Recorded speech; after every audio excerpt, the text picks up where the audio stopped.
What makes a Pokemon game? I ask because as 2025 goes along, we're going to be getting more news on Pokemon Legends ZA and what might come next for Generation 10, and that really excites me. In short, I wanted to take apart something I love and get to the bottom of what makes the game up in its entirety, because I think there's more here than a lot of people give it credit for. Pokemon is a lot more than just the creatures and the theoretical journey to the top of the world in terms of battling. There's a lot of little things that I think get neglected in the conversation of what makes the games fun at the end of the day. A unique qualifier that gets left out, see, I don't hear about it more often than once every 2 years, is that Pokemon is a Japanese role-playing game, or JRPG, where you take on the role of someone entering a countrywide tournament to become the best of the best, with 13 checkpoints along the way.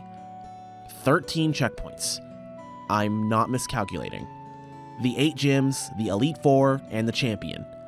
Those are your major roadblocks that you actually care about, with some extra fights peppered in to make things more balanced and bodied. These are usually rival fights and evil team fights, but that's besides the point. If you wanted to distill Pokemon down to its JRPG bones, you have it right there, and if this were a normal episode of the Space Show, I'd talk about that, but I'm going to take this in a different direction.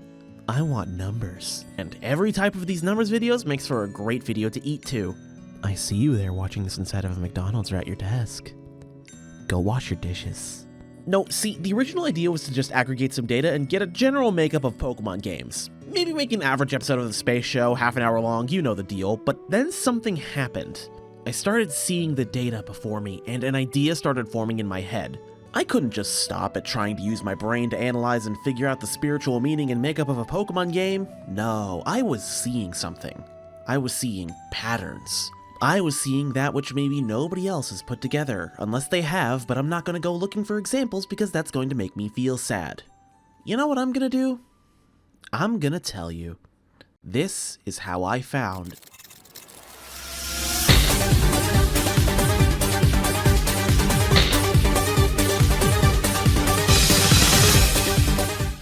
As stated before, there are several parts that make up the series, but I have come up with a list of 13 specific checkpoints, or boss battles, that need to be dissected and understood before I can create a concrete description.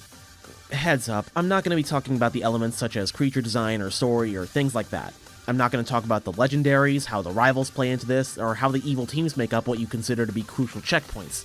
Just the main 13, what you consider the Pokemon League, and how you play around them. There's no talk about what Pokemon you'll find where, not like that's ever been a concern for a lot of Pokemon games, but it's just what I've got. So the first leg of the journey was figuring out the type distribution of every single gym leader and who has what. I'm sure if you've been a fan for half as long as I have and have gone and played some older games or played the remakes, you know the types of these gym leaders by heart.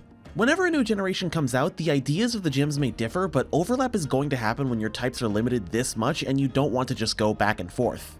Between Generation 1 and Generation 2, there are 0 shared types between the gym leaders, which is considered especially when the Johto games are basically incomplete until you complete the Kanto region, but that's a special case. From Generation 2 onwards, there is always a shared type, up to a maximum of 5 between regions. Take for example, Generation 3. Generation 3 also has a flying and a fighting type gym, and Generation 4 has a rock, water, electric, and fighting type gym. This isn't to say that overlap is bad, but it's to be expected, and for our purposes that means that some types are going to be inflated more than others. So let's get this out of the way.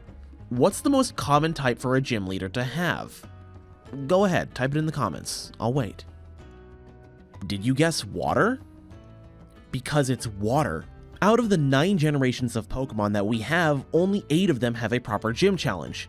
Out of those 8, only the Johto region lacks a water-type gym, if only due to its refusal to recycle types from the past generation, again due to the Kanto region just being there to begin with. Joining water in the most types to grace the series, it's electric on a technicality.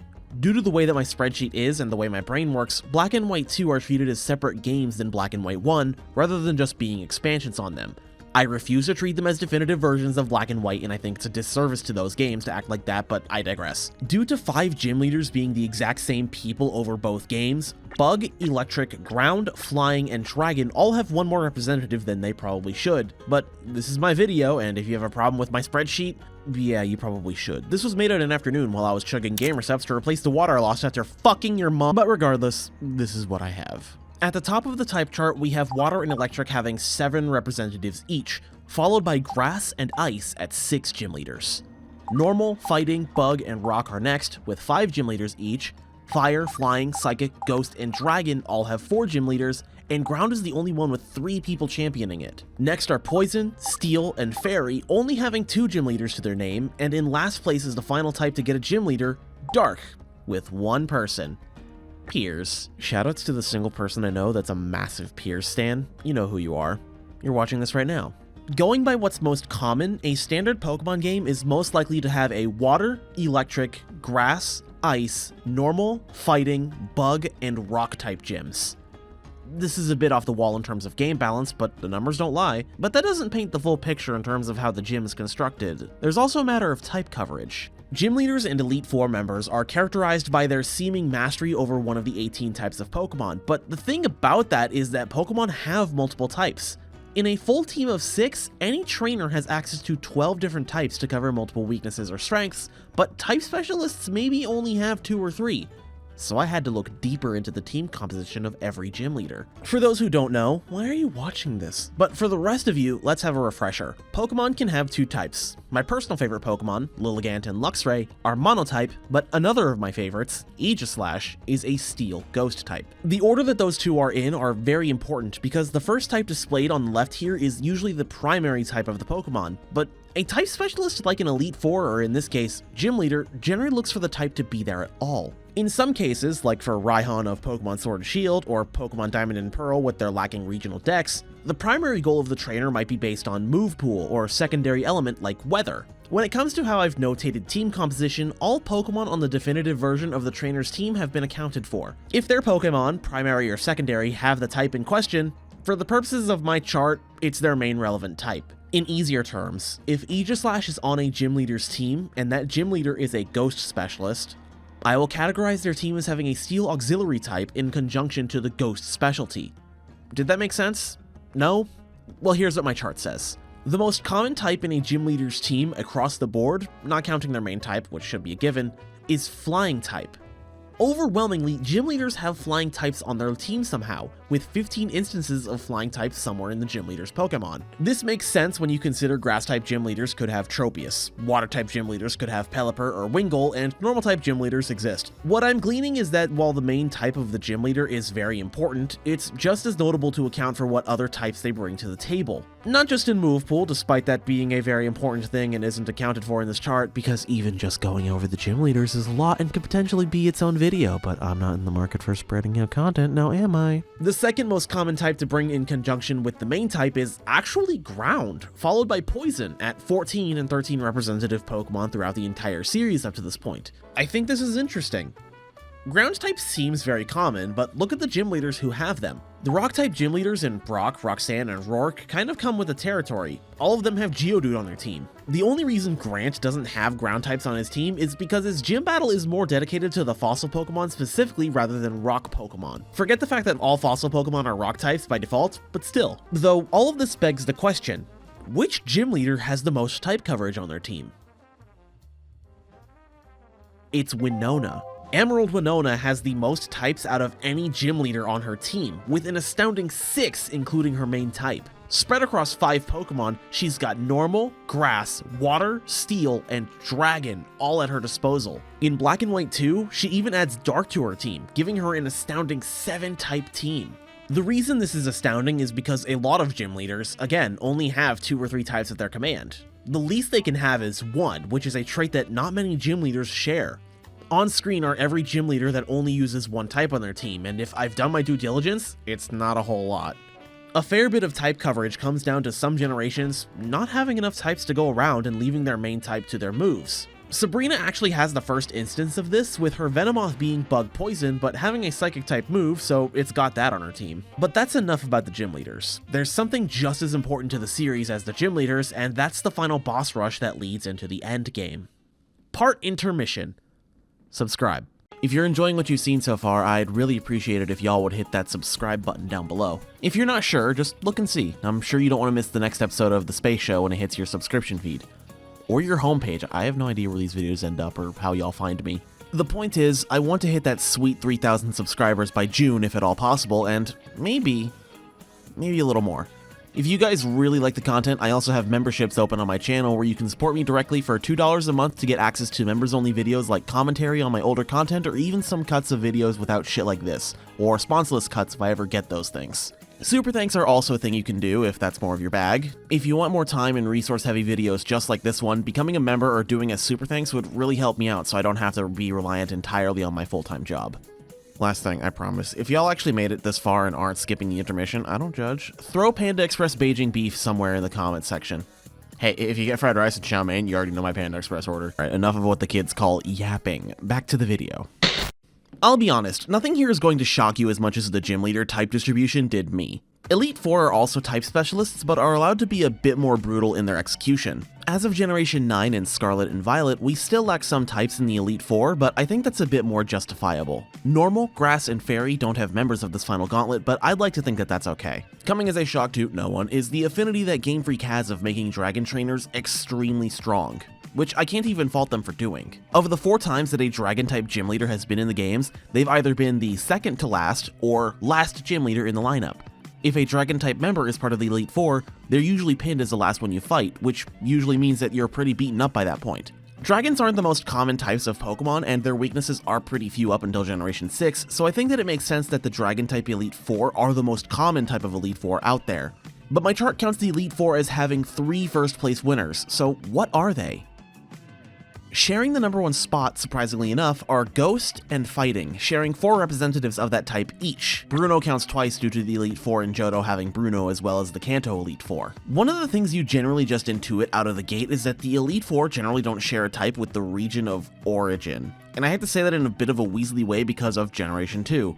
That game doesn't end until you beat Red at the top of Mount Silver, and you can't tell me otherwise. I love Generation 2, but structurally it's got some issues. The Elite Four of the Gen 2 games share a type with both regions in Koga and Bruno, with Koga being a Poison-type E4 along with Janine from Kanto 2, and Bruno being a Fighting-type E4 along with Chuck from Johto. Aside from that exception, they try to make sure that the type lineup for this whole tournament arc is super diverse, and even in Johto's case, having only 11 distinct types for the gym plus Elite Four is pretty good, and if you include the champion, that's all 12. I should note that my chart doesn't account for whatever the fuck Sword and Shield did with it, but it does take into account all 5 members of the Alolan Elite Four between both games because Moline should count. I think with the idea of Elite Four being allowed, almost expected to run with Pokemon that don't exclusively have the type they specialize in, it comes to no shock that their numbers are proportionally deflated along with gym leaders. That being said, a lot of Elite Four have ground type in their lineup. Bruno doesn't have a full team of fighting types, he has 2 Onix there, slotting him into having rock and ground as secondary types. Drake, of course, has a Flygon, and Chantal and Grimsley both have ground representation with Golurk and Crocodile respectively. For people like me, Electric-type enjoyers, these ground types put a neat stop on our strategies, and thematically, I think that that's kind of cool. Not every type has outright immunities to others, but ground being there is really cool. Looking at the type chart, it also makes sense for ground to be there since ground is the type that has the single most offensive superiorities with 5. This isn't to say that ground type is the single best offensive type in the game. I think any competitive player would, very rightfully, have my nuts for saying that, but still. In terms of raw statistics, the most likely to occur set of Elite Four members are Ghost, Fighting, Dragon, and it's a tie between Psychic, Dark, and Steel for the 4th slot. Don't worry, these are secret tools that will be useful later, just put a pin in this, I'll come back to it. An interesting thing that a friend of mine noticed, the same friend who helped me with this spreadsheet that I've been referencing this entire video, every generation that has a Ghost or Psychic type gym leader has the other one on the Elite Four. The only exceptions to this are in Generation 5, 6, and 9, where the former is because they're both Elite Four members, and the latter is because they're both gym leaders. And Generation 6 doesn't have a Ghost E4. This further pushes my theory that Scarlet and Violet are a lot like Black and White in many ways, but y'all are just too blind to see it. I made a whole video about that, by the way. You should watch it. Please, I am begging. Finally, we can get to the thing you've been waiting for. The matchup of champions. Like watermelon and a crisp glass of cold water on a Monday morning. This section is really short because there isn't much to conclude on the champions according to my spreadsheet. Now, champions are a bit of a mixed bag. It's safe to assume that most champions run a variety of Pokemon on their team, and it's true. Their ace Pokemon is set in stone, so I'm not entirely comfortable saying that most of them even have a type to call their own. And I say most of them because 4 of them absolutely do. Lance and Iris are both Dragon-type specialists, with Lance having a particularly weak team compared to Iris. I'm not saying that he needed more dragons on his team, I actually think thematically it works out despite the typing not all being there, but I am saying, my guy, you have 3 Dragonites in the original and the remakes. You can do better than this. Kingdra was right there, you could have cut back on 1 Dragonite. And yes, I know that Kingdra is like Claire's thing, but Game Freak isn't shy about repeating Pokemon. They do a lot of funky shit with their older games. Don't even at me. Iris has a much stronger team composition, but maybe that's due to relative time when it was released? Despite being a Dragon-type trainer, her team only has 3 of them, with Lapras, Aggron, and Archeops filling out some of the type coverage. Maybe Lance could have used this instead of 3? Fucking Dragonite? It's going to come as a shock to no one that the most represented type for a champion's team is Dragon, taking up the majority of primary types. But interestingly enough, in terms of just appearing in general, Steel barely edges out Dragon in terms of representation. A lot of champions have Steel-type Pokemon, especially when it's not their anchor. I think the anchor Pokemon says a lot about the Pokemon trainer in and of itself. Like, Blue's anchor Pokemon is always the one that has a type advantage on the player. We know this, and that shows that he's a cocky son of a bitch. A real cocky son of a bitch, which makes beating him all the more satisfying. Wallace is Elegant, a Pokemon coordinator, and that's represented by his Milotic. I think the one with the least connection to their Pokemon is Jita, who just kinda exists. Her team is not set up very well, to be honest with y'all. Glimmora being her anchor just happens. To all the people being like, oh, it says the Area 0, shut the fuck up. It's because Glimmora, it's Glimmora, right? Glimmora looks like her hair. That's why it's her anchor. Like, it has nothing to do with setting up Area 0, I promise you. It's just because she's designed to look like a Glimmora. If we're going to boil things down to numbers, which I'm going to do because you know what the vibes are, champion trainers, they have an anchor Pokemon that's Dragon-type. That's kind of the vibe we've got going on. In terms of what the champion could have in addition to their anchor, including dual typing with Dragon, we've got Grass and Steel leading the charge, followed by Ice, Dark, Ghost, Flying, and Poison, then Rock, then Psychic, and then Bug. You might have noticed that that's only 11 types, and that's because champions, as of right now, in January of 2025, only go up to 11 out of the possible 12 types that they could possibly have on their team if it was made up of different type Pokemon. The lowest they've ever had is 5, and that's shared by Lance and Wallace of all people. To the absolute shock of literally nobody, Cynthia actually has the highest amount of type coverage on her team, with that whopping 11 Pokemon to her name. The only reason she doesn't have all 12 types filled out is because Milotic is a mono water type. So that's what we've got in a hypothetical most likely to exist Pokemon game. The 8 gym leaders are as follows: Water, Electric, Grass, Ice, Normal, Fighting, Bug, and Rock. The Elite 4 are going to be Dragon, Fighting, Ghost, and we have to choose between Psychic, Dark, and Steel for types to fill out that 4th slot. This is where things are going to come together. I'm going to combine all of these types together and ask which ones should be moved around where, because I think the type specialization is important to both things. For this purpose, I assembled a team of experts, see casual and mid-core Pokemon fans, to distill which types would be best for the lineup. And here's what I came across, with the first thing being some things that came up during my research. According to my scientific assistant, represented here by a shiny Magnezone, here are some facts about the gym leaders and Elite 4, with things becoming less hinged the longer we get into it. 1. Fire, water, grass, and electric type gyms have a certain synergy to them. If 3 of these gyms show up in a region, water is guaranteed to be one of them. If 2 of these gyms show up in a region, electric is guaranteed to be one of them. There is no circumstance where only one of these 4 show up. It's either at least 2, or none at all. 2. If there is a flying type gym leader in the region, there is also guaranteed to be a normal type gym leader. There are no current exceptions. 3. If there is a steel type gym leader, there is also guaranteed to be a ghost type gym leader. There are not current exceptions. 4. If there is a poison type gym leader in the main game, there will also be a ground type gym leader. There are no current exceptions. Janine doesn't count. I was very specific with my wording there to make this correct. 5. A region will have either a rock or a normal type gym leader. The only current exception is Hone. 6. If a region features a dragon type gym leader, it will also have an ice type gym leader.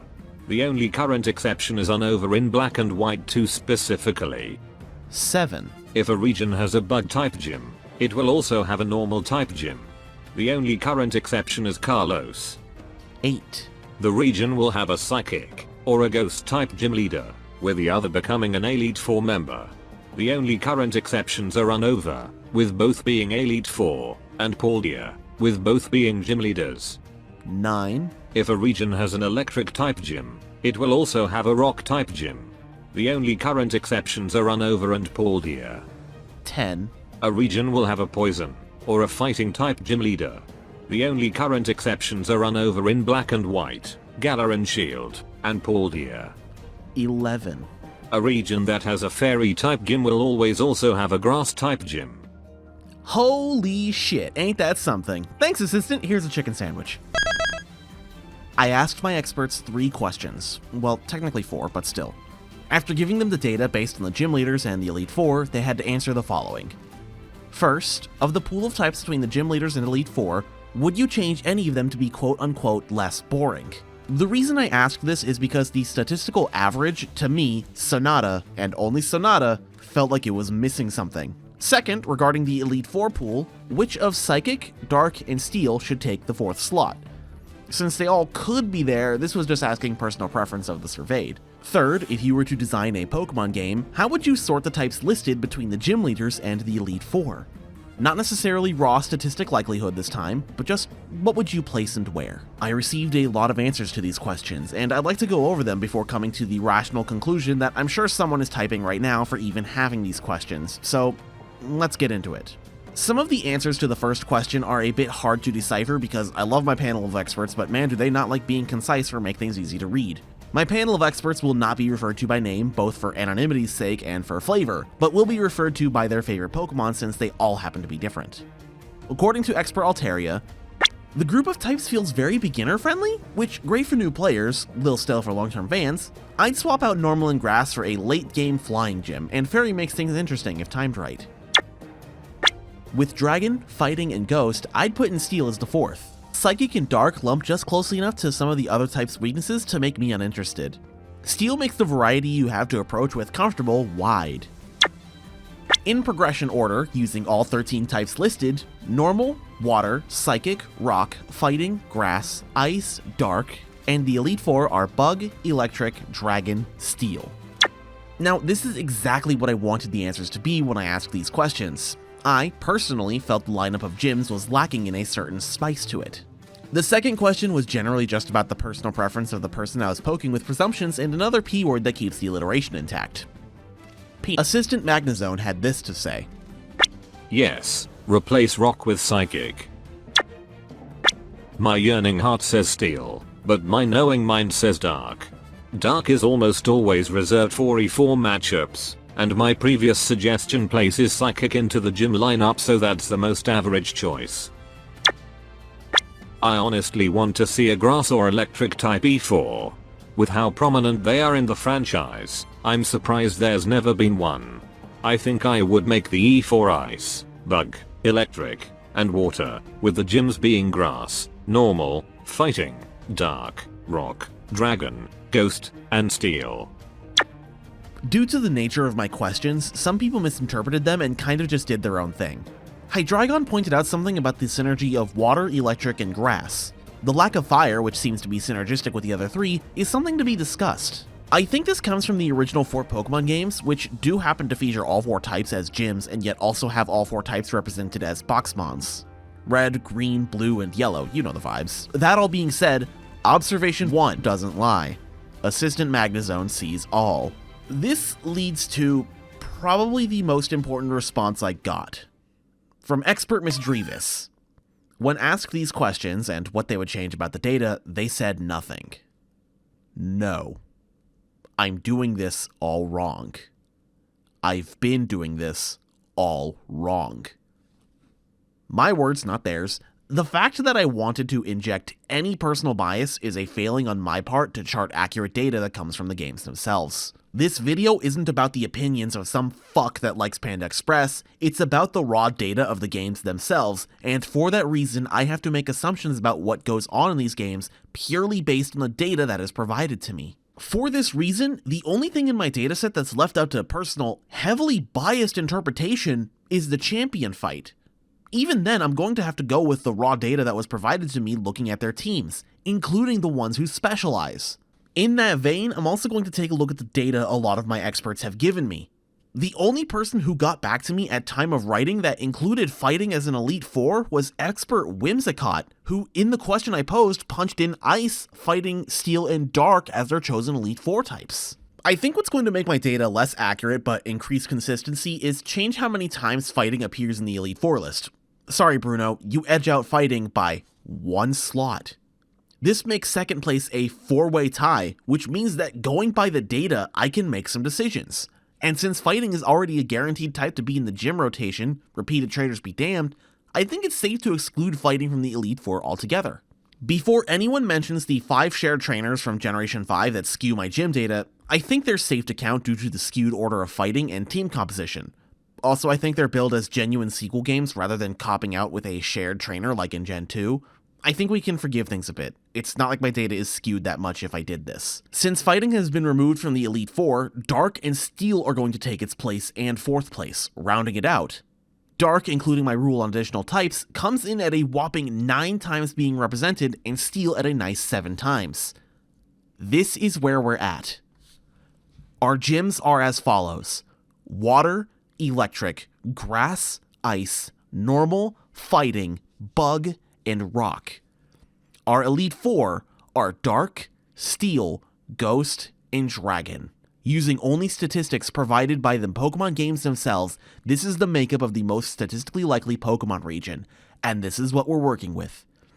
And in that sense, I'm doing something also suggested by expert Misdreavus.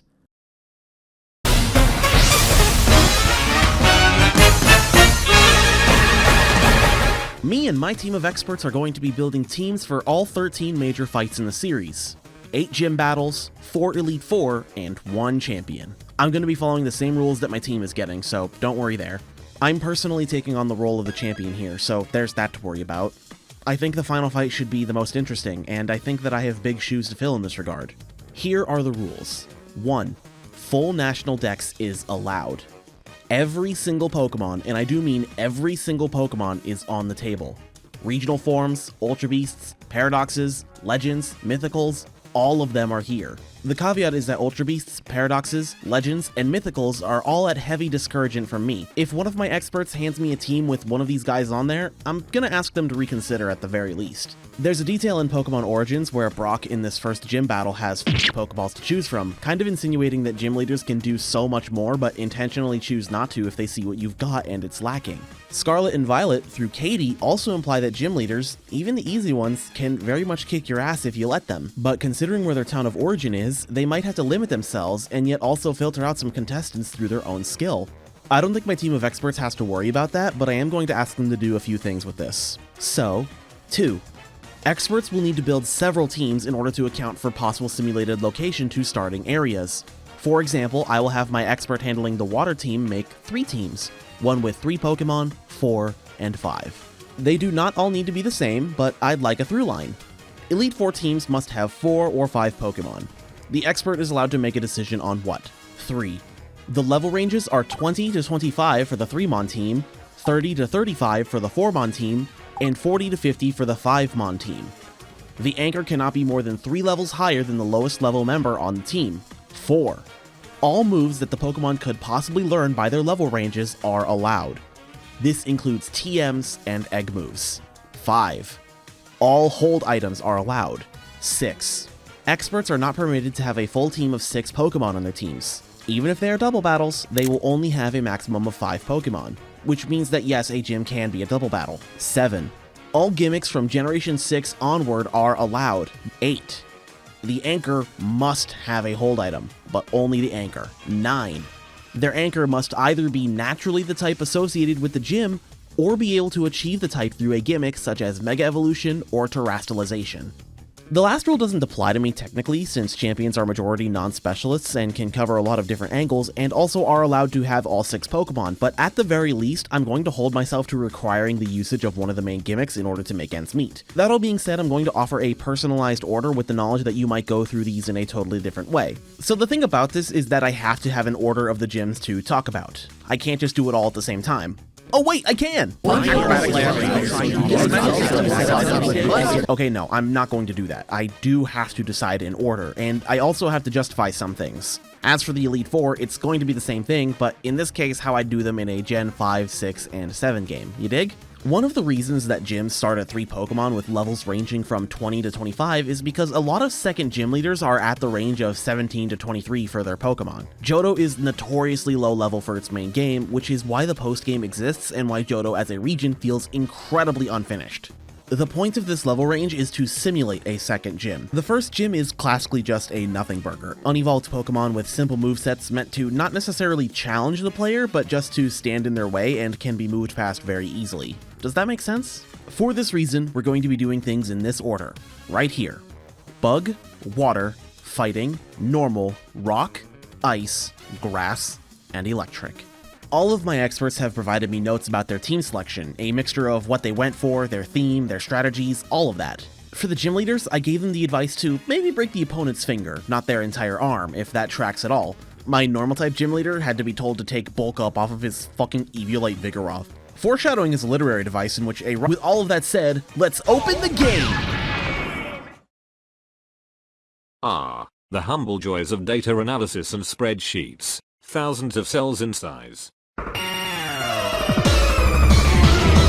Assistant Magnezone likes spreadsheets and is the reason the one I made for this video is even half as okay looking as it is.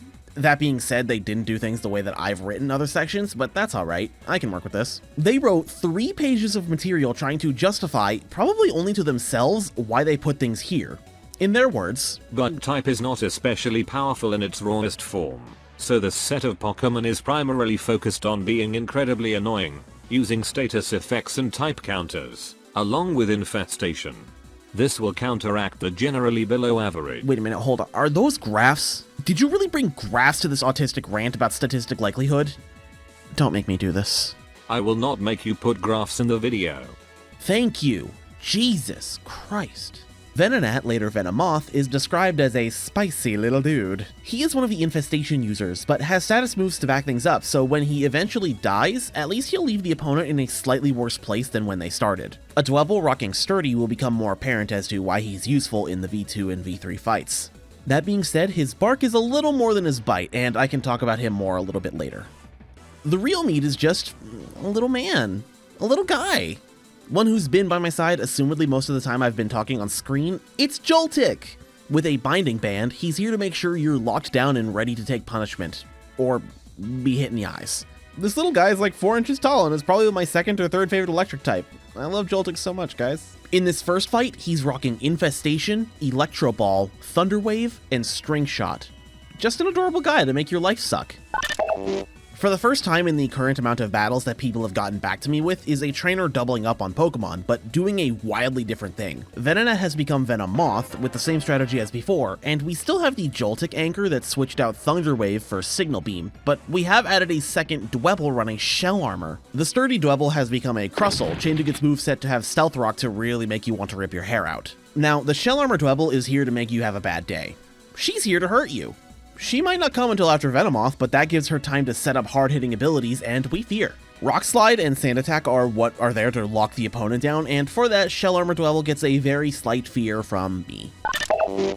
Fight V3 is interesting, with Joltik evolving into Galvantula and swapping out Signal Beam for Agility, which means that's going to be fast as fuck, boy! Shell Armor Dwebble becomes a Crustle, switching out Rock Slide for Smackdown and Withdraw for Earthquake. Shell Armor Crustle isn't fucking around anymore. It wants you dead, and it wants you dead now. She wants to hurt you, and there's no better lead into it than Venomoth, who has her own great predecessor in Low Kicks. I fucking love Low Kicks. Did I do a Kamen Rider joke in the editing? I fucking better. Low Kicks is described as being the other half of the Eat My Shorts duo, the other half being Shell Armor Crustle. What? Why did he write that, dude? First Impression is here to knock your lights out on the first turn it's active, with Sucker Punch for hitting ghosts that could be here, or Brick Break for them rock types. Bounce is also here, that might help get a flinch off. Tinted Lens also basically cancels out her type inferiorities, allowing the space to really rock your shit in. I like Low Kicks, but I'm glad that Galvantula is the anchor at the end of the day. I think it's a very interesting choice that this gym leader didn't go for a gimmick, like, at all. No Dynamax, no Terra, no Z-move even. They say that they made this decision pretty early on in order to keep Galvantula with its binding band, and honestly, I kind of respect it. It's not like Piers from Sword and Shield who doesn't Dynamax due to space, being the only trainer who doesn't engage in the gimmick of the generation. Do not misunderstand. I love the bug type. Ens Galvantula was my best friend in Bolek 2. However, I love being annoying. This, and therefore.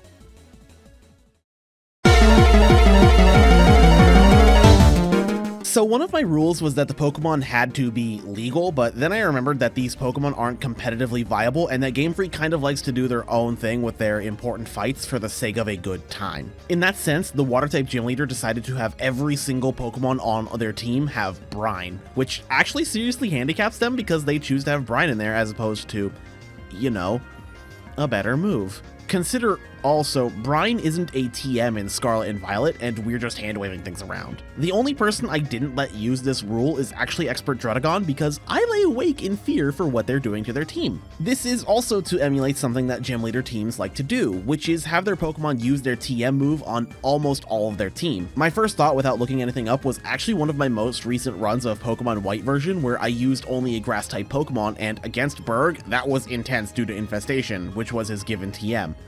That being said, here we go. The Water Gym opens their first fight with Wishy-Washy, rocking Dive, Feint Attack, and Water Pulse. Every single Pokemon in this list is going to have Brine on it, by the way. The core thought behind this team is spikes early, or rather, the Pokemon you're kind of assuming to be a bit of a threat, but they're starting to hit their strong points while the trainer is still getting better. Wishy-Washy getting even one turn in will always land some damage, with Feint Attack and Water Pulse up until Schooling breaks and you've won the fight. Bascule Legion comes next, who... Oh, I didn't know she evolved from recoil damage. What the fuck? She doesn't learn a recoil move naturally. She has access to TMs, letting her use her moveset as a special biased mixed attacker. She comes ready-made with Shadow Ball, Phantom Force, and Headbutt. Entering in as the anchor is a Gyarados, who will Mega Evolve at the first opportunity. Her moves are Waterfall, Crunch, and Ice Fang. Quote Altaria, "This is Cynthia's Garchomp levels of how do you fight it on level, and I wouldn't ask for any other finisher." The team had some contenders such as Milotic and Araquanid, but the idea was to go for some more gimmicks with threats due to them being early. Fight V2 opens on Golisopod, who's rocking First Impression, Razor Shell, and Sucker Punch. The idea behind this team was to bring on Pokemon that are harder to kill. Water's easy to be countered. Players will either have a Grass type on them or catch one leading up to the gym, or bring an Electric type. There's a lot you can do. So the idea was to cut this down at the root with coverage, wasting your time and wearing you down. The exhaust method, as I'm going to call it. Brine on Golisopod does basically nothing, further making the team worse by just having a move that doesn't do anything. Thankfully though, Golisopod has the physical offense and defense to keep up with the pace. Gastrodon comes next with Mud Bomb, Muddy Water, and Ancient Power. Earth Power was just barely off the table, unfortunately, but Mud Bomb was able to be learned in an earlier moveset, so there's that. Ancient Power is here to cover for Golisopod's very easy to exploit flying type weakness. Vaporeon fills out the team being Mono Water, and she's meant to tie the whole room together, which I'm sure will be apparent if you have Pokemon Brain when the anchor comes in. Vaporeon has Aqua Ring and Baton Pass for self-sustain, and Aurora Beam and Brine, so she isn't defenseless. The anchor is Galarian Slowking, terastallizing into water with Eerie Spell, Toxic, and Water Pulse. The idea is that the challenger is already trying to claw back with limited resources, and with Regenerator and a Rocky Helmet, oh boy, this fight's going down in the books. Fight V3 is a lot. The idea was to bring both identities from the past two teams together. Violent forces to be dealt with quickly, but want to waste your time. According to my expert, this team took the most effort, and hopefully you guys see that. Palafin is here to fill in a mono water quota that I didn't really enforce, so I don't know what they're talking about, but it's filling a role considered for the last fight. Palafin doesn't have the power that team needed, so this is where she's going to shine.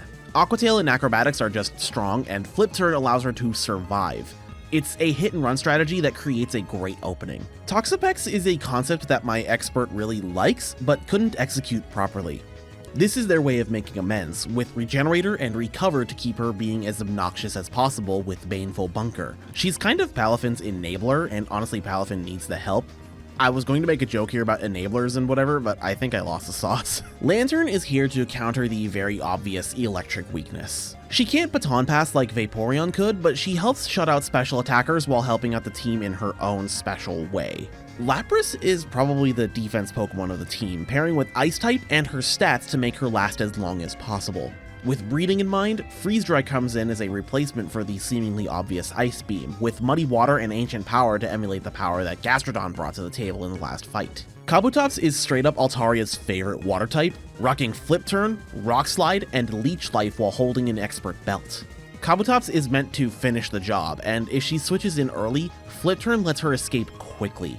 The variety in her moveset is what allows her the space to deal with a lot of threats, and I think that that's pretty cool. I'm going to note something that my expert told me, and that's that there's a counter to all of their teams if you look at it for 10 seconds. All of the Pokemon on their team are female, which means that a male Pokemon with Attract will shut this team down like nobody's business. Congrats, folks, you've seen right through their obvious joke strategy. This was entirely intentional, by the way.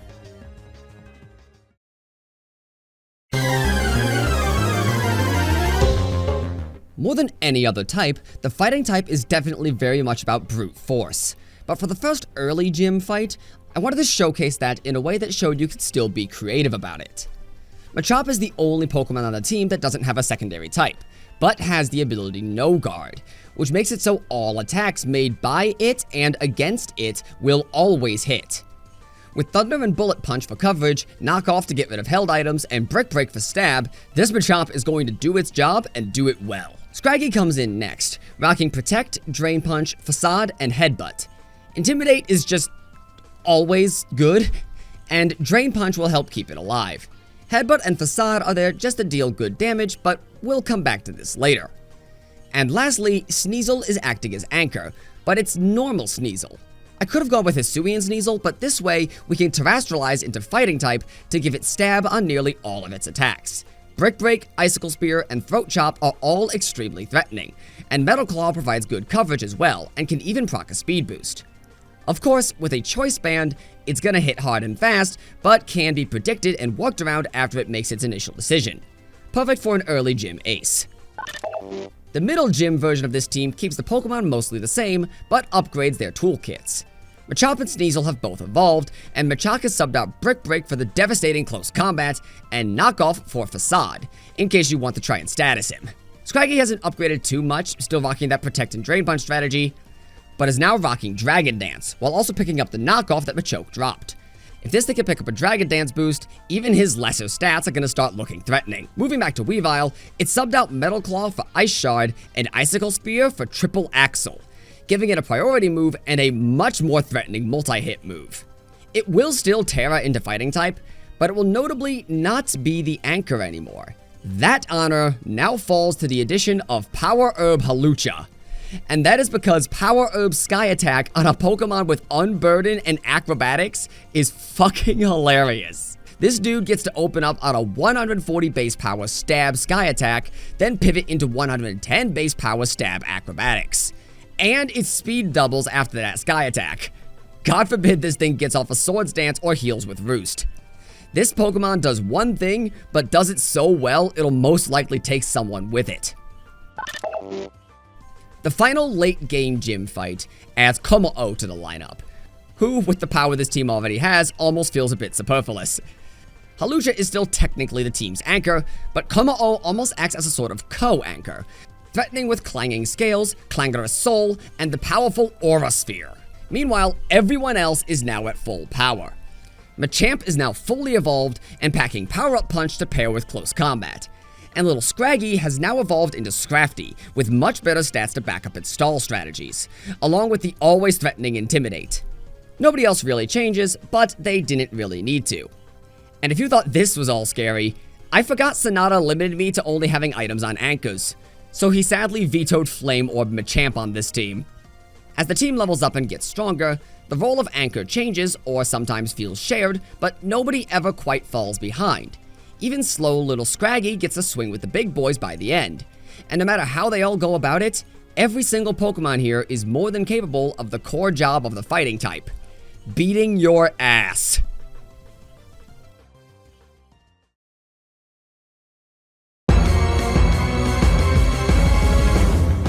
A lot of this team came down to personal preference of my expert, so keep that in mind. I didn't actually get the information I wanted out of this guy in the exact way I needed, so things are going to be a bit scattered. Staravia is here to curb someone just rocking up with a fighting type Pokemon and seeing how far that takes them. Tailwind is a buff passed on to other Pokemon in the party even without Baton Pass, so speed isn't the biggest issue. Snorlax comes ready-made with rest and sleep talk, so good luck killing this thing while it recovers HP and also throws out a full-fat body slam. You know, I thought I told this guy to not try and kill people, but I guess a Vigoroth with Eviolite and Bulk Up is just too tempting of a combination to not try and kill that Pipsqueak Pokedex holder like I kill a line of coke after finishing this video.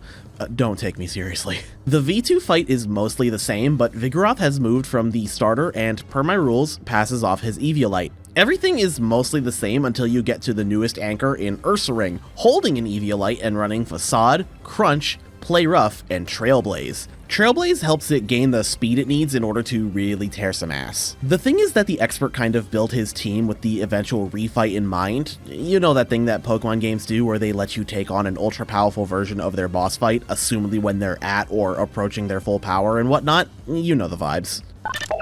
Fight V3 decides to remove Vigoroth as a party member entirely, replacing it with a Hisuian Zoroark and adding a Sawsbuck as the 5th member. A normal ghost type means that the only thing that's going to hit Zoroark is a dark type attack, but the bait and switch happens when it fires off Nasty Plot and is at +2 special attack. Imagine not taking out the illusion fast enough and Zoroark, dressed as an Ursaluna, is able to pop 2 Nasty Plots and hits you with a Stab Shadow Ball. I think I'd shit my pants. Snorlax and Staravia, now a Staraptor, basically exist to be the same as their previous iterations. You know what it's about. Sawsbuck is why I have trust issues. It's already got a bit of speed, but then it's got Swords Dance. It's going to come as a shock to no one what my favorite stat-changing move is when I get to my champion team. I really do like Swords Dance. A Stab Serene Grace Headbutt has a 60% flinch chance, and a Stab Hornleech can restore its own health. Sawsbuck wants you dead and has the self-sustain to back it up. But if you live through that, here comes Ursaluna with the slam dunk! Oh! You gotta get big, Meg! This thing is rocking a Flame Orb, intentionally trying to burn itself so that Facade gets a boost. Let's not forget that this thing also terastallizes at the first opportunity, so take this 240 base power to the skull and forget that normal types aren't just baby bitches for you to beat around like you beat your dick every night. The normal terastallization also removes the ground type's weaknesses, so there's that to worry about. Though, doesn't that also mean that its immunity is also removed? I don't know, I haven't thought about this too much.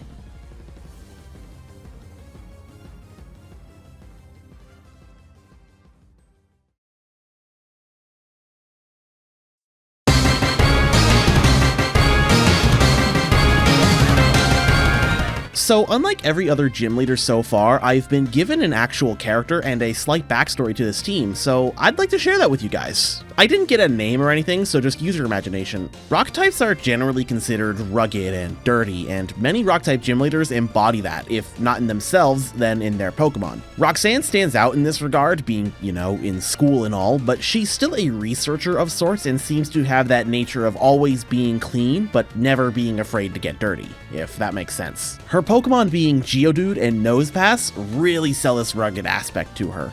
So, my experts had the idea of using gem-themed Pokemon exclusively, showing the natural wonder that rocks can provide.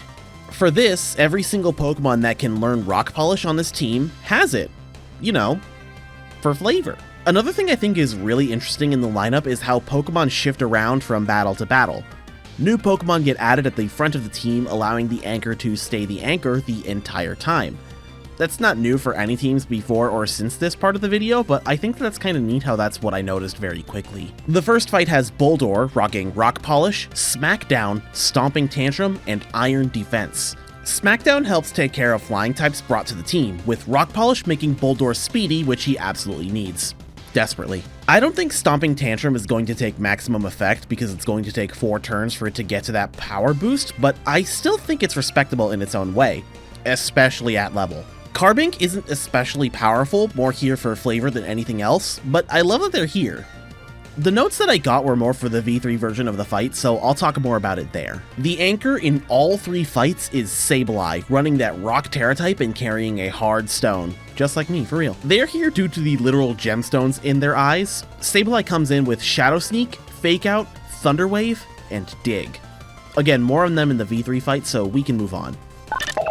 Fight V2 opens on Minior, and the only notes I have are that it's carrying Endure for the sole reason to let you see what color it is before it goes down.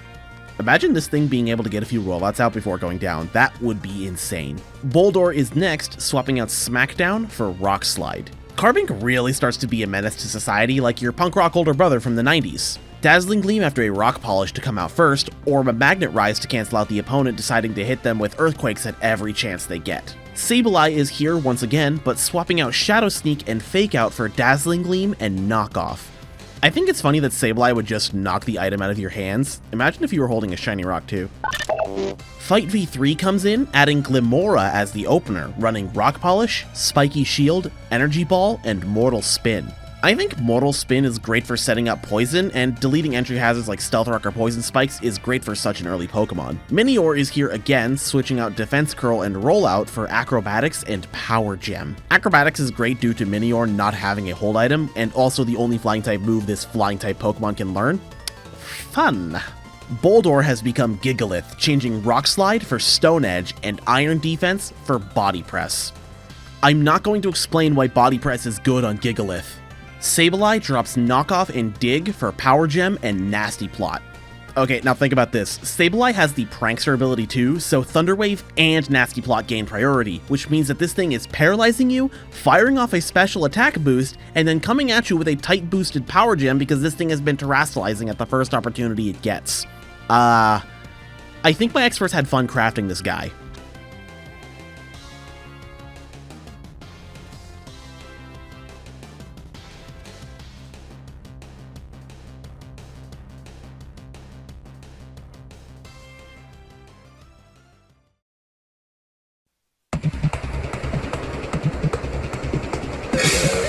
The Ice-type Gym Leader opens with Sneasel.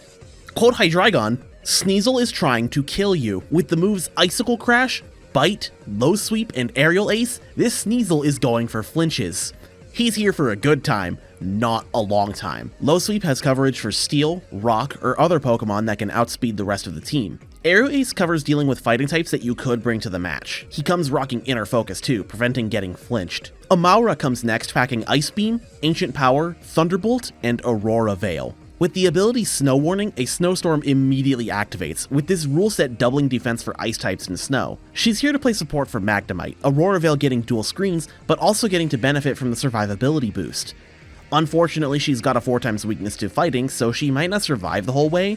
Ancient Power might be able to Omni Boost, but it could spiral out of control occasionally. Thunderbolt is here to punish Water-type users. I mean, don't expect it to work, but imagine being able to say, haha, you got slapped up by an Amaura. Oh, wait, don't leave that in? Oh, okay. So, it seems as though I'm going to be tasting 105mm soon. Magnemite is the funny pick, according to our expert. Electric and Steel help out a bit offensive-wise, packing an Ice Terra type and carrying Thunderbolt, Flash Cannon, Terra Blast, and Sonic Boom.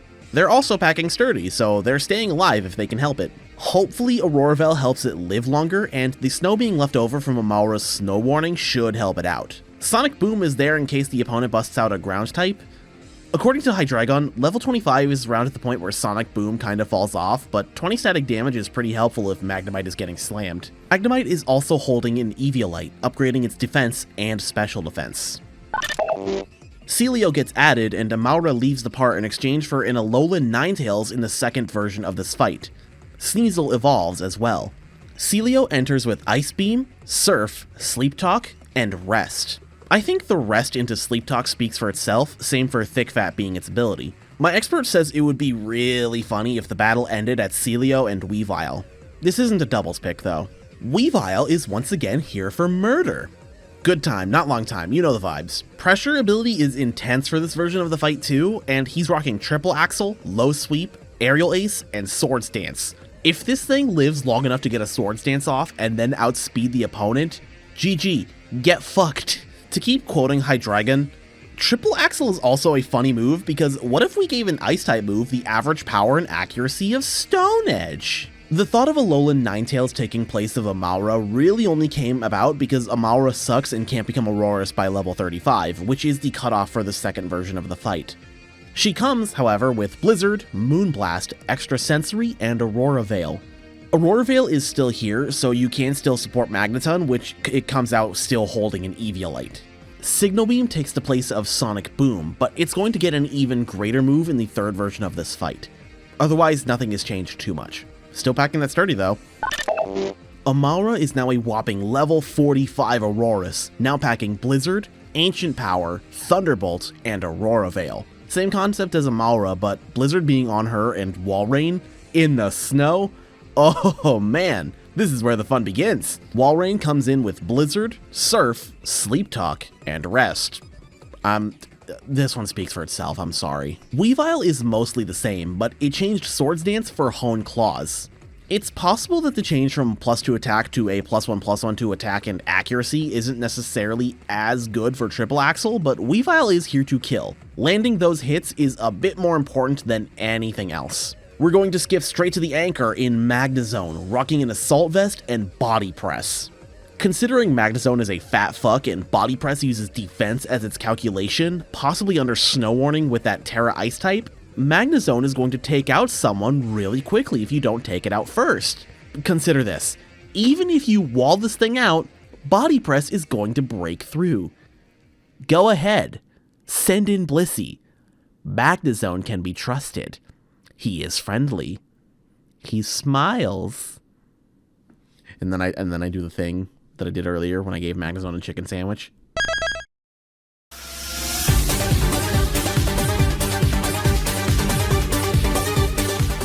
We open with a Cherim rocking Sunny Day, Morning Sun, Magical Leaf, and Growth. The idea is to set up Sunny Day and get as much damage in as possible with a Growth Magical Leaf combo, dying or switching out to Execute. With Execute, we rock Synthesis, Leech Seed, Mega Drain, and Hypnosis. Execute walls and sets up Leech Seed, just egging things on, pun intended, to hopefully lead into the end of the fight with a Whimsicott rocking Chlorophyll. She's got a Heat Rock to keep things going, but she needs to make the most out of the bright sunlight to take advantage of her Solar Beam. The second version of this fight opens with the previous anchor, Whimsicott. Now level 33, they're running out with the Prankster ability with Cotton Spore, Sunny Day, Stun Spore, and Solar Beam. The idea is to stun and Cotton Spore the opponent, and don't forget the Sunny Day Solar Beam combo. Following that is a Technician Breloom, packing Bullet Seed, Spore, Mach Punch, and Leech Seed. Breloom's meant to be a secondary sweeper should the anchor die too fast. With Spore's 100% sleep chance and Technician, Mach Punch is there to absolutely nail the opponent. Or Bullet Seed, things are really dependent on the opponent and their resistances. Coming in at that coveted third slot is a Pharaoh Seed, running Iron Barbs as the ability with Ingrain, Pin Missile, Harden, and Flash Cannon. Pharaoh Seed is a Hail Mary with the defense to make it a wall and Ingrain to help with the self-sustain. After all of this, we run into the anchor, Venusaur, who will Mega Evolve at their first opportunity in order to gain Thick Fat, curbing their fire weakness if only a bit. Whimsicott is meant to play into Venusaur by paralyzing enemy Pokemon, Breloom on cleanup duty, and Pharaoh Seed to just soak some damage. Venusaur also comes with Petal Dance, Growth, Leech Seed, and Sleep Powder, though the idea is to Mega Evolve into a Petal Dance spam. 120 base power every turn for 2 to 3 turns while trading in a Cell Confusion? Yeah, okay, go off, King. With Fight V3, we've got an opening Cherim again. It's kind of the same as Fight V1, with Sunny Day, Morning Sun, Leech Seed, and Stun Spore. Whimsicott comes next rocking Tailwind, Cotton Spore, Stun Spore, and Solar Beam. Cherim sets up a Sunny Day and Whimsicott Tailwinds into a Solar Beam. Pharaoh Seed becomes a Pharaoh Thorn in this battle with Ingrain, Gyro Ball, Power Whip, and Iron Defense. According to my expert, Pharaoh Thorn now has the stats to back its tank status up. Replacing Breloom as the sweeper, Shiftry enters with Leaf Blade, Fake Out, Sunny Day, and Hurricane. The Tailwind setup will let this thing go first and just keep setting up Sunny Days to take advantage of Chlorophyll. Ending the fight is Mega Venusaur once again, but to quote my expert, Venusaur wants blood. Fuck, I love Petal Dance. I didn't even influence that decision. Should Sunny Day Solar Beam fail, there's always a chance to capitalize on the harsh sunlight by utilizing Synthesis to get some HP back and Petal Dance to victory.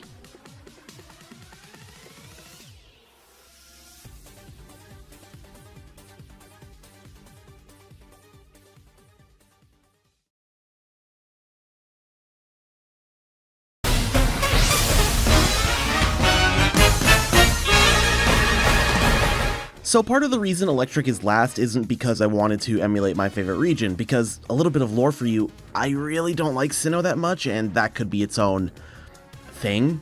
Those games are actually emblematic of almost everything I don't like about Pokemon, but that's not here or there. It's twofold though. The first reason is mostly because the person who gave me the order just handed it to me like that, and I went with it because I liked it. The other reason is to low-key build up hype for myself because the person who's doing these teams is an actual competitive player and was top 10 in RBY randoms. I have no idea what any of that means, to be completely honest, but this feels like I'm being handed an opportunity to do some cool shit, so here's what I've got.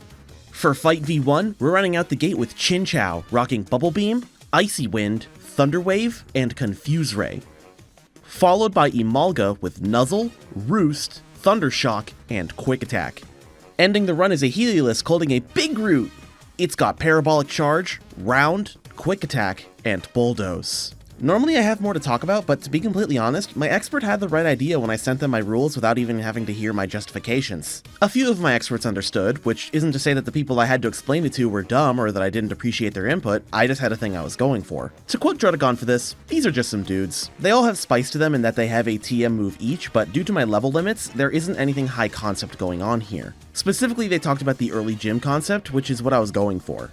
The point of interest for this whole team is mainly speed control. Icy Wind and Thunder Wave, kind of, on Chin Chow, Bulldoze on Heliolisk, and Nuzzle on Imalga. I'm noticing that Paralysis doesn't really do much for speed control, but that's besides the point. The idea was to teach the proverbial player about speed, and possibly teach about Paralysis speed drops. It should be noted that Icy Wind is also a cheeky little thing on Chin Chow to really catch the player off guard if they're using the Grass Starter. Rude, but I signed off on it, so what'd it do? Fight V2 opens on Kilowattrel, running in with Tailwind, Electro Ball, Air Slash, and Volt Switch. Following is a Hisuian Electrode with Chloroblast, Electro Ball, Energy Ball, and Self-Destruct. There's the Electrode stuff. Good old Self-Destruct. Nothing beats that. Raichu is next, running the game with Electro Ball, Agility, Nuzzle, and Grass Knot. Finally, we have Mega Manectric with Flamethrower, Electro Ball, Roar, and Thunder Wave. The idea was, and I quote, being fast as fuck, boy. I mean, even I can tell what's going on here. Kilowattrel throwing Tailwind on and then popping an Electro Ball is kind of a dick move, but I'm here for it. This team is more of a gimmick than the last one, nearly everyone having Electro Ball for one, but the thing I'm seeing is a reliance, or, well, an emphasis on speeding up and using Electro Ball to take you out. You're meant to take it a modicum more seriously than the last gym. I'm being told that it's a lesson about speed, but from the opposite teacher, so to speak. It's a simple idea, with little reason to go all out, because this gym is like 4th or 5th at best. Fight V3, holy shit. I should note that I think I gave everyone the option to do a double battle, or at least I implied it, and the only person who took the bait, so to speak, was Drudagon. Only on Fight V3 though. We start with an odd pick in Pelipper, running Surf, Hurricane, Tailwind, and Water Pulse. I haven't been mentioning abilities in these lineups, but it was important that this team had Drizzle set up on it somehow, so for the sake of being consistent with other quote-unquote cheaters in the other teams, I let this happen. Electros in with Wild Charge, Acrobatics, Crunch, and Coil, and yeah, of course it has Levitate, because we can't have nice things. Is that its normal ability, or is that its hidden ability? Oh! That's actually just its ability since Dynamo. I didn't know that. Statement retracted. Pawmod is here! Oh my god, you motherfucker, you didn't! They did. Pawmod is running Close Combat, Wild Charge, Revival Blessing, and Ice Punch. Like, okay, I know that Revival Blessing is like Pawmod's actual thing, but my god. Kilowattrel's back, running Hurricane, Discharge, Roost, and Weather Ball. To cap the team off is Jolteon with a Life Orb, with Thunder, Calm Mind, Volt Switch, and Shadow Ball. I was actually asked if it was okay to Terra into another type should the anchor already be electric type, but I felt like the point of the gimmick was lost if you got out of the type meant for the gym. Spoilers, but Drudagon is also one of my Elite Four Larry style, and this team was meant to be mean, but not as mean as your Elite Four team. This team is built around Rain, which is why Pelipper leads with Drizzle. It's got Hurricane because Rain makes it not miss, that's something new, and some other supporting moves like Tailwind. Electros doesn't actually get to take advantage of Rain, but Acrobatics scares me, and I didn't realize that a few of my gym leaders were going to take advantage of it on their non-anchor Pokemon as much as they did. I think I use it too, but that's besides the point. So I had to re-record this entire section due to quality issues, but I want to play the lower quality version I recorded because it captured something I cannot recreate at all. Please enjoy. Kilowattrel was originally going to also set up Rain and Tailwind, but at some point he became Count Spankula. Did I fucking write that?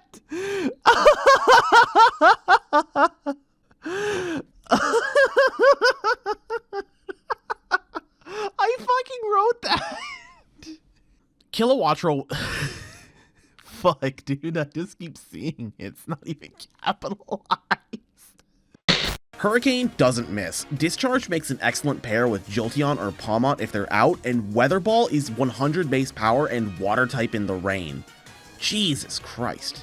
Jolteon is here because he can Terra for the fattest thunders known to man. Fatter than me in a Chinese buffet.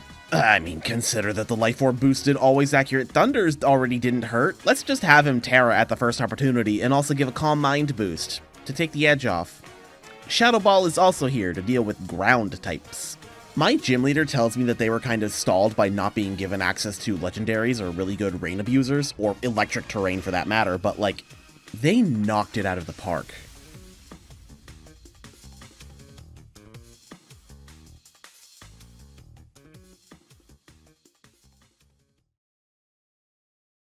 But that's not all of it. We also have 4 more fights that need to be talked about.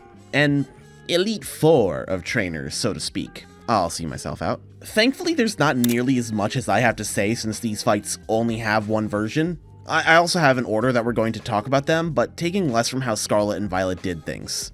These are assumed to be fought in any order at the end of the game, the same way that Generations 5, 6, and 7 handled it. I think the set gym order has merit, but I think that doing the Elite Four in any order you want is such a powerful choice to make because you're defining just how you want to be challenged. But for the purposes of being in video form, I have to put all 4 of these guys in an order.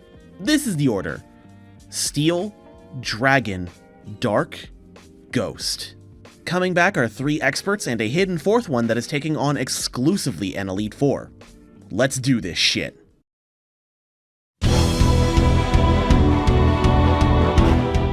The crux of this team started with the anchor, but as is tradition, I want to start with the opener, and who better to start the steel fight than Tinks? Packing Draining Kiss, Gigaton Hammer, Brick Break, and Stealth Rock, Tinkaton sets up that entry hazard and then proceeds to knock your shit in with Gigaton Hammer. Brick Break means that you get no relief from Protector Light Screen, so imagine that, a force to be reckoned with out the gate. Empoleon enters next as an answer to the Fire-type weakness that this team has in spades. Her stat pool getting that slight special attack boost thanks to competitive, she's not going to have any trouble taking out a member of your team on her own, especially with that Ice Beam or even her boosted Surf. Skarmory edged out Corviknight for the 3rd Pokemon due to the slight speed differential. Skarmory isn't gunning for a kill, it's gunning for a punish, a huge difference. Iron Defense is here to boost her eventual body press if the opponent lets it happen. Hisui and Goodra comes next, and I love her.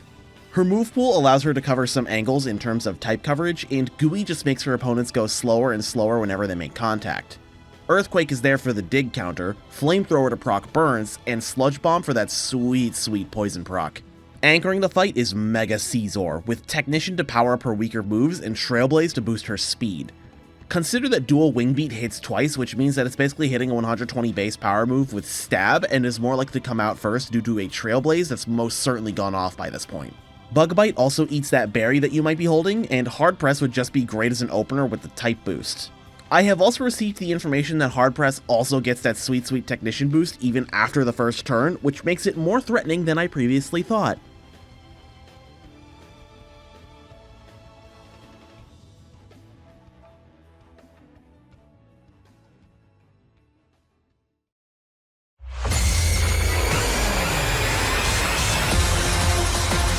Glaceon elected a lot to just choose what they liked in terms of team composition, and I respect that. Noivern leads with Dragon Pulse, Moonlight, Double Team, and Tailwind. Forgive me, I'm not going to talk about every Tailwind at this point, you guys know what it does. Noivern's Infiltrator just outright negates the fact that you might want to set up Protect or Light Screen, and that's scary. Moonlight is weather dependent, so players that set up Sunny Day or Rain or what have you might be helping it out. I don't actually know entirely how it works, but I did read that it's weather dependent. Hydreigon, the Pokemon not the expert, comes out next, rocking that sweet Levitate. Crunch, Hyper Voice, Work Up, and Dragon Rush all come out to make a formidable Pokemon that just wants to hulk up and spank your lights out while avoiding your earthquakes entirely. Speaking of, Haxorus enters next with Rivalry, Dragon Claw, Earthquake, Toxic, and Brick Break. To paraphrase my expert, who expects to see Toxic in the Elite Four? It's not really optimal, but it creates a situation where you might want to spend a turn curing it or just healing through it. Keep the player on their toes. They see the Elite Four as a battle of attrition, with scales that can tip the wrong way if you fuck up. Next is Flygon, also rocking Levitate, but coming in with Dragon Rush, Rock Tomb, Bulldoze, and Aerial Ace. While it doesn't receive Stab from Aerial Ace, it's still a powerful move in its own right. Dragon Rush is here for that massive and dangerous damaging move, but then there's Bulldoze. Lowering the opponent's speed is a game changer, especially if the opponent lives and has to meet the anchor. Not to mention, because this thing is ground type, there's an immunity to electric damage right there, and honestly, we take those. The final Pokemon in this team is Salamence with Intimidate. Keep in mind, this thing is going to Mega Evolve at its first opportunity, which means that the Intimidate will proc, and then its ability would become Aerolate, which normally changes the type of normal type moves to Flying, but that's not something to worry about here. Mega Salamence comes rocking in with Dragon Claw, Fly, Fire Fang, and Flamethrower. Those last two meant to handle any ice types that the player could be using to cause a problem. The point of this battle is a battle of attrition. You two are meant to be wearing each other down, and even if the point is for the Elite Four to lose, Glaceon, if I'm allowed to read into their motivations, they want you to lose by the time you're out of breath and out of options.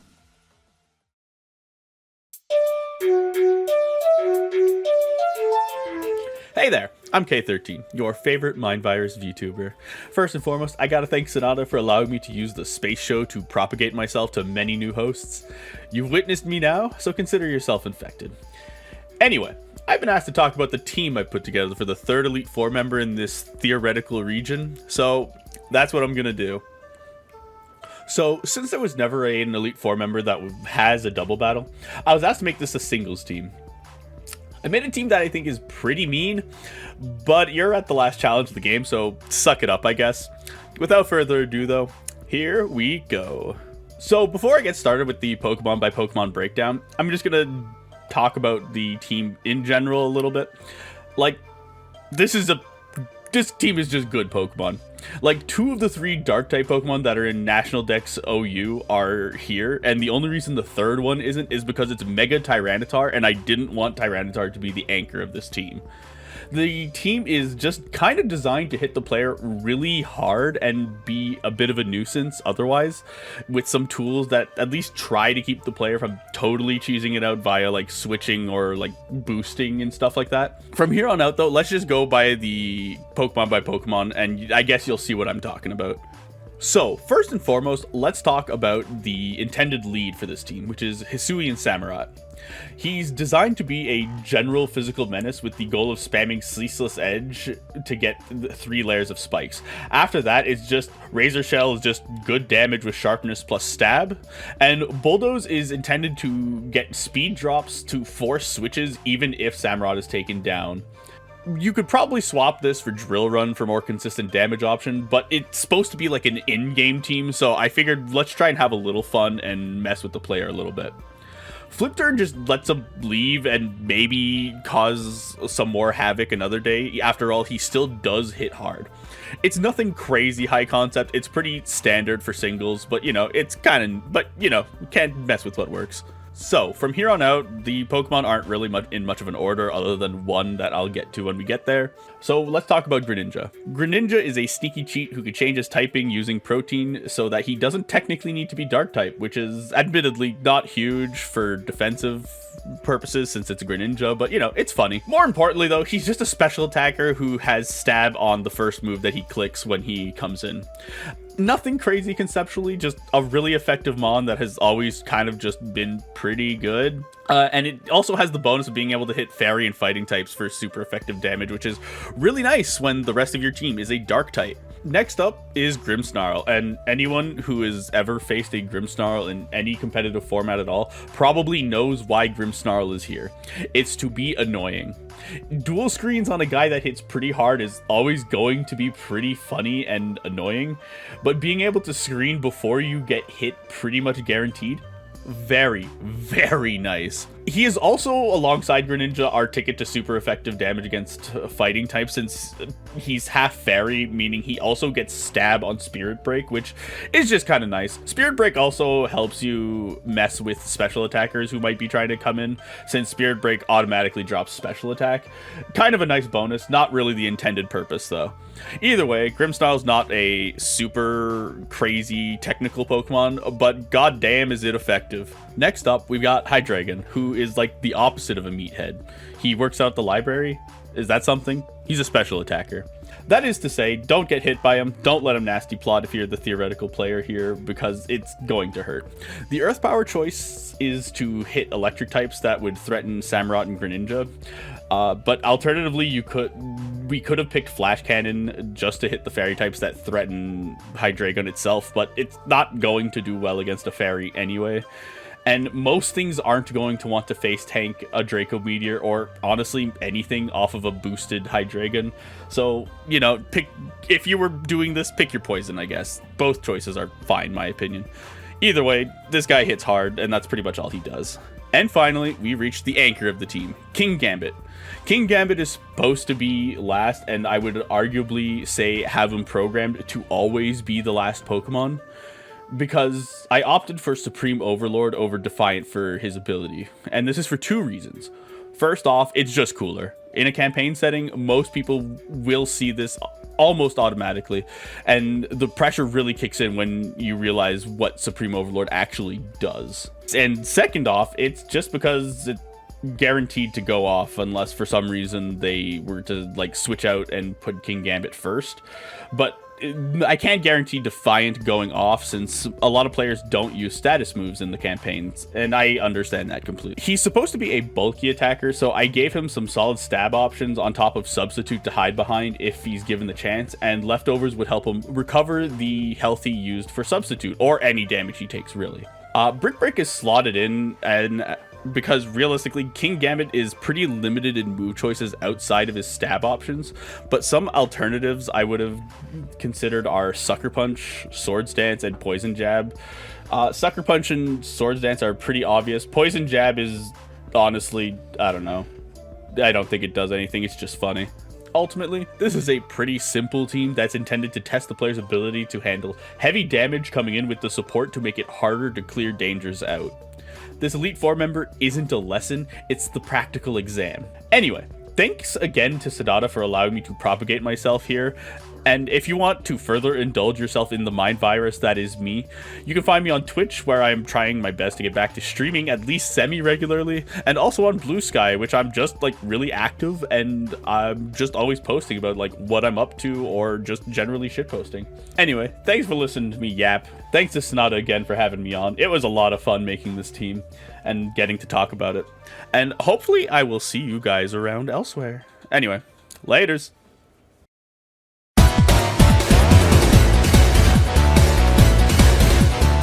This team is very personal to the expert that made it. They described it as their personal journey, and who am I to take that away from them? The fight opens with a shiny Levitate with Zdrevis, with Hex, Thunder Wave, Pain Split, and Power Gem. Thunder Wave into Hex, and if the tables turn too hard, a Pain Split to even the playing field. Power Gem is also here. It doesn't do much, but Hex on a status spammer is on brand for Misdreavus. Chandelure enters the field, rocking Shadow Ball, Flamethrower, Energy Ball, and Trick. It's an almost guarantee that the opponent has a hold item, and I think Trick is an interesting way around my rules of only having hold items on one Pokemon. Chandelure is here to make some damage happen, and we stand. Mimikyu's here with Swords Dance, Shadow Claw, Play Rough, and Shadow Sneak. This is the moveset everyone uses, whether or not they're in the competitive scene, and it's just what Mimikyu does well. The same can be said at Annihilape, and considering that Annihilape is rocking Rage Fist, Drain Punch, Taunt, and Bulk Up, I'm only a little scared of this thing. Annihilape is one of my favorite Generation 9 Pokemon, and that's saying a lot. Here's the weird pick, and honestly, I can't be shocked. I knew for a fact that this Pokemon was going to appear on their team. Shiny Fluttermane with a Life Orb, running Shadow Ball, Power Gem, Moonblast, and Mystical Fire. Moonblast's chance to proc a special attack decrease only helps Fluttermane out, since out of every Paradox Pokemon, they have the highest special defense. Losing a bit of HP every turn is a small price to pay for an anchor that's trying to kill you, though I'm assuming like everyone else does that switching out teammates is going to happen, allowing Fluttermane the chance to rest. It's also got Photosynthesis, which means that harsh sunlight users are going to power up this thing as well. Fluttermane is a force to be reckoned with, especially at the end of the fight. You're not going to win very easy, even if you bring dark types to the field.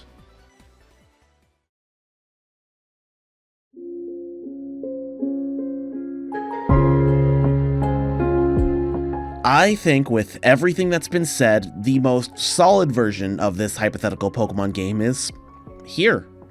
A bit difficult and higher level than what others would reasonably expect, but I had a good time, and I would very briefly like to thank all of my contributors to this project.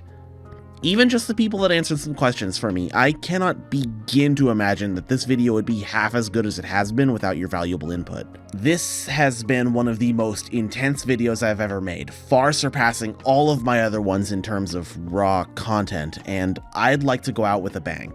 It's time for my leg in this race. You face off against Champion Sonata.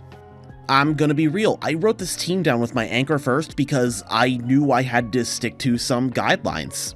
The guidelines that, yes, everyone else followed, but also the fact that I can't include my favorite Pokemon type at all. Throughout all of the type specialists and the Pokemon that just also appear on champion teams that aren't specialists like Diantha or Cynthia, there isn't a single, not one, electric type. But every other Pokemon has been represented at least once, whether they were the anchor or not. For the purposes of this spreadsheet, I counted Cynthia as having 2 separate fights due to her BDSP fight being notoriously harder with perfect IVs on her Pokemon, but even taking that out barely skews the data in a different direction. My anchor is supposed to be a dragon, somehow, some way. There was no way around it. So for this reason, I'm going to go through my entire team in reverse order. I'm starting with my anchor and moving to my opener. Full disclosure, I'm not a competitive player. I just know what few things I like and what things I think are pretty good in a hypothetical slight difficulty increase in Pokemon games. Okay? Be nice. Or don't, I'm not your mom. My anchor is King Gambit. Now, I genuinely mulled over this for like a month, debating on if this was even allowed by my own rules. It turns out that I'm not a huge fan of dragon types, it's true, and I wanted to go with something representative of myself and the journey this video has taken me through. After all options have presented themselves to me, I went with something that gets powered up the more things around it fall. The typing is also something I debated over because it shares its type with 2 other Pokemon on the team, and I didn't know if I wanted to allow that and make myself seem like a specialist, but considering it's sharing different types, I figured that it's going to be okay. This is also a reference to how I'm not original in doing this, but how I'm doing my own Sonata spin on it. I know the anchor was supposed to be a dragon, but there are 2 dragon-type specialists as champions. I think I'm allowed to be different. By the way, it's shiny, because blue is for Sonata. King Gambit's Supreme Overlord is the coolest ability in the game, and I do not take criticism. All moves that King Gambit are rocking have a 50% power boost to it, making it essentially have a preemptive Swords Dance active. That's why it's also running the crucial setup move of Swords Dance, because I'm going to keep it a buck with you. I am very predictable and Swords Dance is my favorite setup move. You'd think that because my favorite Pokemon are special attackers, I'd be a Calm Mind fan, and you'd be right, but I love swords a lot more than meditation because I'm a freak. King Gambit is also running Kowtow Cleave, Terra Blast, and Foul Play. King Gambit is also running Kowtow Cleave, Terra Blast, and Foul Play. I know that Foul Play is better to think about in a competitive setting, but using it on King Gambit is like a Gambit in and of itself, relying the target to have an accelerated attack stat. That being said, it's also weak to Foul Play itself, since I allowed King Gambit to have 1 perfect IV. Just 1. In attack. Terra Blast is here to take advantage of King Gambit's Terra type, Dragon, which, if I'm correct, erases its crippling weakness to fire, at least turns it into a neutral. King Gambit's 120 defense is great for physical fire users, but the 85 in special defense might still be its undoing. Kowtow Cleave is here because foregoing accuracy checks makes me rock hard. I realize that this isn't a competitively amazing item for King Gambit, according to Pokemon Showdown anyway, but I decided to give it the clear amulet so that it can set up a Swords Dance and not be affected by a later Intimidate, which would really make this guy less of a threat. Coming before King Gambit is my Espeon with Calm Mind, Psyshock, Light Screen, and Alluring Voice. I'm banking on Espeon going after the opponent for that last one, but it's up in the air. Light Screen helps with sustaining, and Psyshock is just a good move. We're just banking on Espeon being able to get a Calm Mind or 2 off. Call me Mr. VGC because I brought Incineroar to the table with Intimidate. Before anyone says fucking anything, I have been ride or die for Incineroar since I first played Pokemon Moon all those years back. I am a pro wrestling fan, to the surprise of no one, and I think that there should be a face Pokemon to be the opposite of Incineroar, the heel. I am an OG, And fucking Hawlucha doesn't count, by the way. It's not the same. That being said, Incineroar is the best Pokemon in the game, and mine is running with Swords Dance, Acrobatics, Flame Charge, and Darkest Lariat. Acrobatics is great because with my own rules, Incineroar doesn't get to have a hold item, so the opponent is taking a base power 110 to the fucking chest. Swords Dance is self-explanatory, and Flame Charge and Darkest Lariat are there for that sweet, sweet stab and total disregard for their stats. Yes, I do love knocking out a target's speed and also ignoring defense-raising stat changes. I am not going to hide this. If you thought that Incineroar was self-indulgent, check this out. Golurk comes right before it with Thunder Punch, Earthquake, Protect, and Iron Defense. I love Golurk as a concept so much. Protect is there because I know that Golurk is going to be outsped more turns than not, so it's going to bide its time trying to bait out the user using a stat up move themselves. Earthquake has that sweet stab going for it, and Iron Defense is there to make sure nothing gets past. You're probably wondering about Thunder Punch, and it's there because nothing was going to stop me from getting an electric type anything on here. And Golurk's Iron Fist does not go wasted. Right before Golurk goes out, do we get a real pick that's here to make sure that your balls are crushed. Tinkaton enters the scene. I named her after my actual Tinkaton from Scarlet, which is Tungsten Rat. To the shock of no one, Gigaton Hammer is here because a 100% accurate 160 base power move with Stab is not going to go unappreciated, especially with Tinkaton's monster attack stat. Swords Dance and Stone Edge are here, one to boost attack again, and the other because I just want to get those sweet critical hits off. I put Encore here because I feel like Tinkaton wants to wail on the enemy without letting them get a hit back, so the strat is to read out a stat changing move or a status move that has the chance to fail something or other, but then just wail on the opponent with Gigaton Hammer and Stone Edge. Absolutely wonderful, you funky little animal. I love Tinkaton. She's the best. And now for my opening Pokemon. You guys don't know this, but she's been here the whole time. My favorite Pokemon is Lilligant, and she is here as a special sweeper, running the own tempo ability with Petal Dance, Quiver Dance, Rest, and Sleep Talk. Amoria is here to knock your lights out and just be able to keep doing it no matter what. Rest to recover HP, Sleep Talk to potentially raise her stats or even throw out a Petal Dance. She is here to hit you hard with a base special attack of 110. Own Tempo also prevents the major downside of Petal Dance from occurring, which stops her from being confused after the attack ends. It's the ability I love most on her, and this is my personal Lilligant that I would take on every adventure if I could. If I had the patience, I would shiny hunt a Petalil down just to have a shiny Lilligant. I love her so much. I'm not going to mince words with you guys. I did my best, but I'm sure that there's a crippling strategy you can use to shut me down immediately. I did really try to put thought into this, and I just had to stick with my own guns with what Pokemon I put where and why. I knew Lilligant was going to be my opener from the second I put her in, and I just had to get a good progression from her to King Gambit. If you guys have literally any thoughts about what went on today in this video, please don't hesitate to tell me in the comments below. I'd love to hear what you thought. Tell me your own ideas for gym leaders in Elite Four, and please don't forget to hit that like and subscribe button.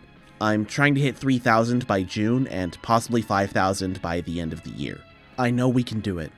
I'd also love it if you potentially became a member of the channel. I'm offering premium content like members-only videos and your name being in the credits, spoken out loud like all of them YouTubers do. Thank you.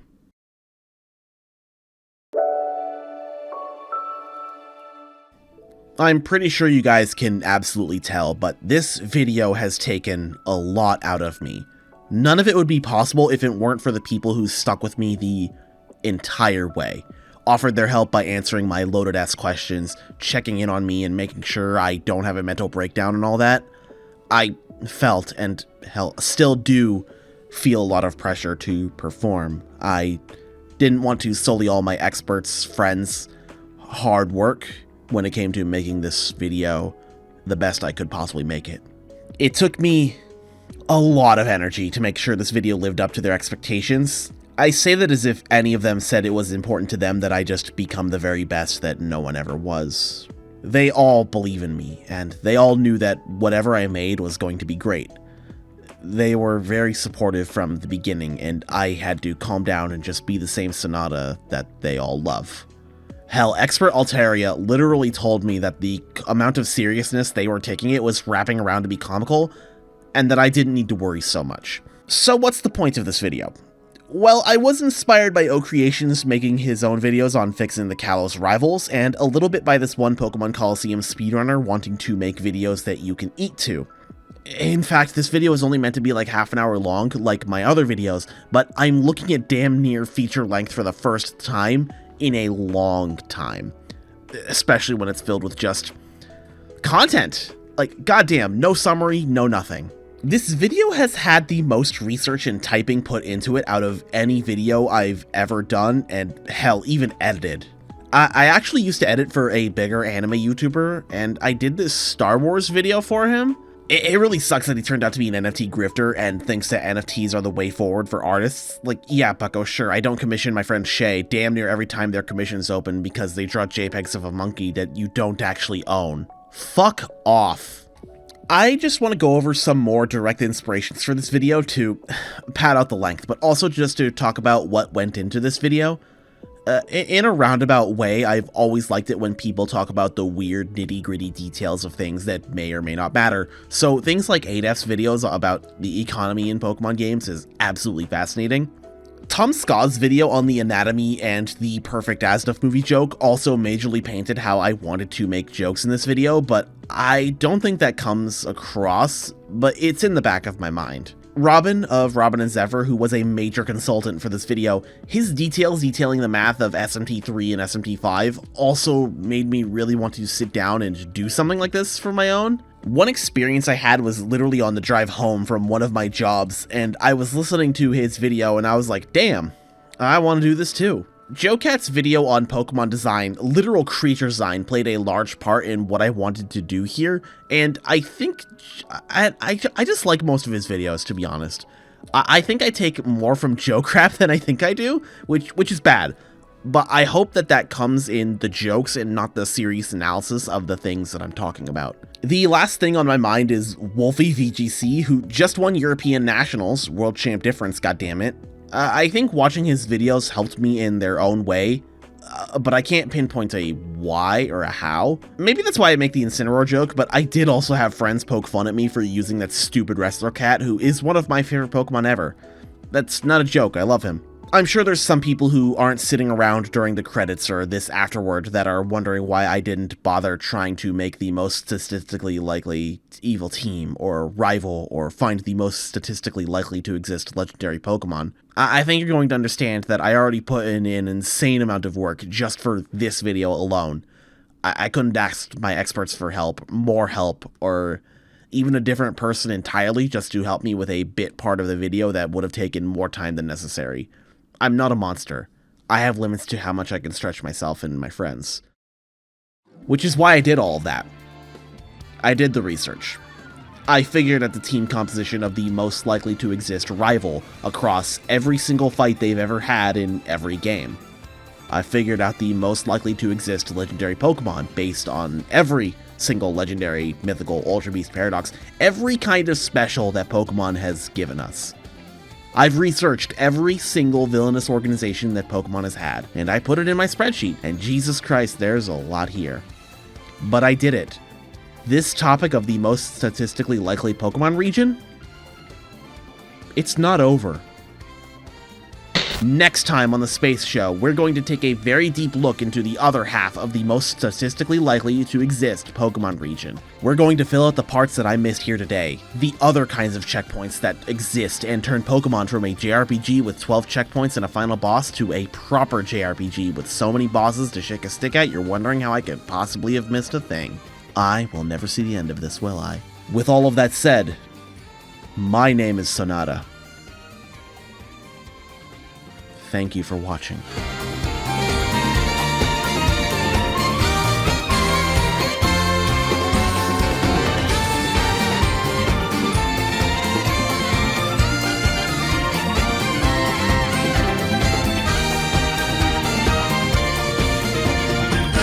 Oh my god, my throat hurts.